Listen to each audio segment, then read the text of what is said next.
तो एप्पल का अगला सीईओ आखिर कौन होगा? ये सवाल आज पूरी टेक की दुनिया में शायद सबसे बड़ा सवाल है। इस विश्लेषण में हम इसी रहस्य से पर्दा उठाने की कोशिश करेंगे कि टिम कुक के बाद दुनिया की सबसे कीमती कंपनी की कमान किसके हाथों में जाएगी। पूरी की पूरी टेक इंडस्ट्री में बस एक ही सवाल गूंज रहा है, क्या टिम कुक का जमाना अब खत्म हो रहा है? और अगर हाँ, तो फिर उनकी जगह कौन लेगा? ये वो एक सवाल है जो एप्पल के आने वाले कल की पूरी दिशा तय कर देगा। तो चलिए, सबसे पहले ये समझते हैं कि ये सवाल आखिर इतना इतना ज़रूरी है क्यों। और इसे समझने के लिए हमें टिम कुक की विरासत पर एक नज़र डालनी होगी। 2011 से लेकर आज तक उन्होंने एप्पल को एक ऐसी विशाल कंपनी में बदल दिया है जिसकी किसी ने कल्पना भी नहीं की थी। $3 ट्रिलियन। जी हां, सही सुना आपने, $3 ट्रिलियन। सोचिए जरा, ये वो अविश्वसनीय वैल्यूएशन है जहां तक टिम कुक एप्पल को लेकर गए। उन्होंने सिर्फ स्टीव जॉब्स की विरासत को संभाला नहीं, बल्कि उसे कई कई गुना बड़ा बना दिया। देखिए, टिम कुक ने किया क्या क्या है। उन्होंने आईफोन को सिर्फ एक फोन नहीं रहने दिया, उसे एक ग्लोबल स्टेटस सिंबल बना दिया। आईक्लाउड और ऐप स्टोर जैसी सर्विसेज को कंपनी के लिए कमाई का एक बहुत बड़ा जरिया बना दिया। और तो और, एप्पल वॉच और एयरपॉड्स के साथ वेरेबल्स का एक पूरा नया मार्केट ही खड़ा कर दिया। उन्होंने हर उस आलोचक को गलत साबित किया जिसे लगता था कि जॉब्स के बिना एप्पल बिखर जाएगा। तो सवाल वही है, अगला कौन? अब देखिए, एप्पल के अंदर ना उत्तराधिकार के कुछ अनकहे नियम हैं जो हमें कुछ खास लोगों की तरफ इशारा करते हैं। और इसमें सबसे बड़ा और सबसे अहम नियम यह है कि जो भी होगा वो कंपनी के अंदर का ही होगा। एप्पल का जो बोर्ड है वो इस बात पर बिल्कुल अड़ा हुआ है कि अगला सीईओ कंपनी के अंदर से ही आएगा। कोई ऐसा इंसान जो एप्पल की यूनिक कल्चर को, उसके काम करने के तरीके को सालों से जीता आया हो। तो किसी बाहरी के आके सीईओ बनने की उम्मीद, आप समझ लीजिए कि लगभग जीरो है। और इस अंदरूनी दौड़ में ना दो नाम सबसे आगे चल रहे हैं।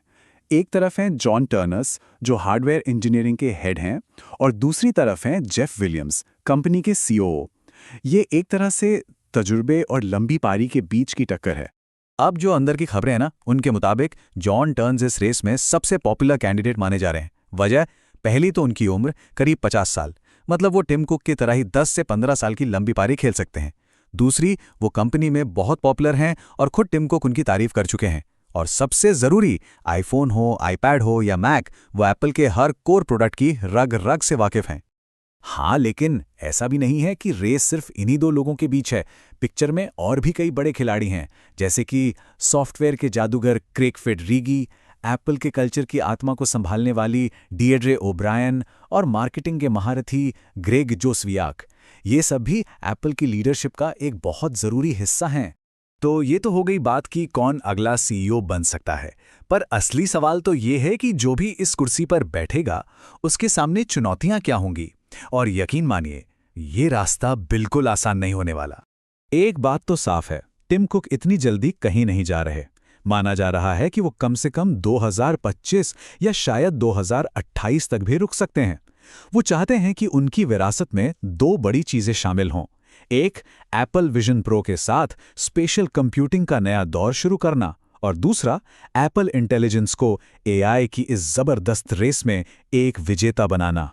तो जो भी नया सीईओ आएगा ना, उसके सामने मोटे तौर पर 3 बहुत बड़े पहाड़ होंगे।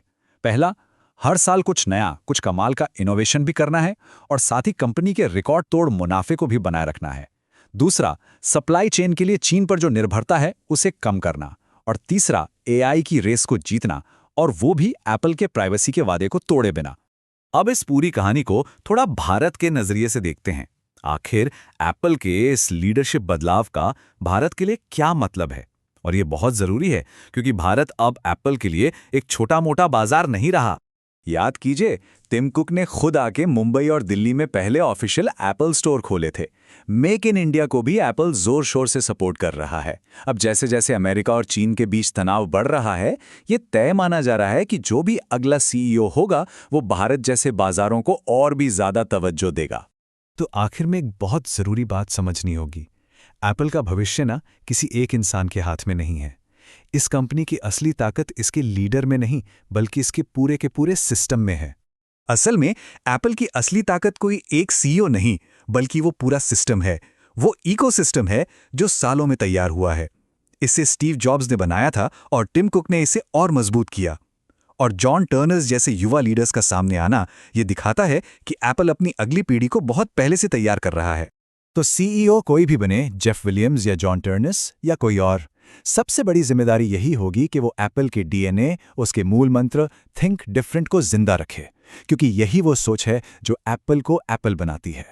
अगर टेक की दुनिया की ऐसी ही दिलचस्प कहानियों में आपकी दिलचस्पी है तो हमारे चैनल को सब्सक्राइब करना बिल्कुल मत भूलिएगा।